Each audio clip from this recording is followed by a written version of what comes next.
Welcome back everyone to another revisit.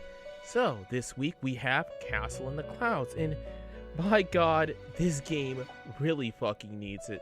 Hell, look at the thumbnail. I really could have done better, but yeah, I'm glad I got the chance to actually play this game because now I realize how truly great this game really is. Which, oh, and fun fact about me recording about this, my faux Xbox controller fucking decided to give out on me, so I was trying to play this game with a Sega Genesis-like controller. So yeah, that's a fun fact about this review. But enough talk, let's get right into the revisit. So you play as a bounty hunter named Lily trying to make a name for herself. She first starts off by joining a guild, killing bandits, well, beating a few bandits that, well, they gave her unwanted back shots, and currently killing monsters, which eventually gets to you killing some kind of an ancient goddess. A relatively simple story, but for games like this style, the story is kind of secondary. Presentation. The presentation, Lieberhard decided to follow the same castle art style as Midnight Castle Succubus, which honestly, I'm not that mad at. If it ain't broke, don't fix it. Now, the soundtrack. To the person who is making the soundtrack, please do not stop cooking, because this soundtrack is actually immaculate, and it's definitely a step up from MCS.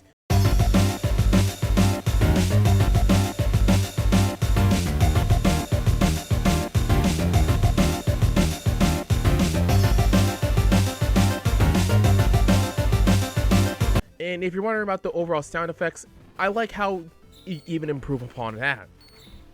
Now for the gameplay. It's truly the word immaculate! Looks like the team finally decided to embrace their Symphony of the Night half and fully committed it. Lily is a lot more of a versatile fighter than Sonya, not only using whips but also using bladed weapons and magical staffs, which, by the way, I did not use the whips at all during this whole gameplay session. But here's a fun fact about Lily that Sonya can't do. Attack in all 8 directions. Yes, perfect. This is more like it. I also love the level design. Yes, the level design. I love it. I love how everything doesn't really feel cryptic. I like how it kind of nudges you into where you can find hidden goodies and health upgrades. This is mwah, chef's kiss. A thing that Overlord forgot to mention is that you also get a power-up that has you climb walls, which trivializes a good chunk of stage hazards.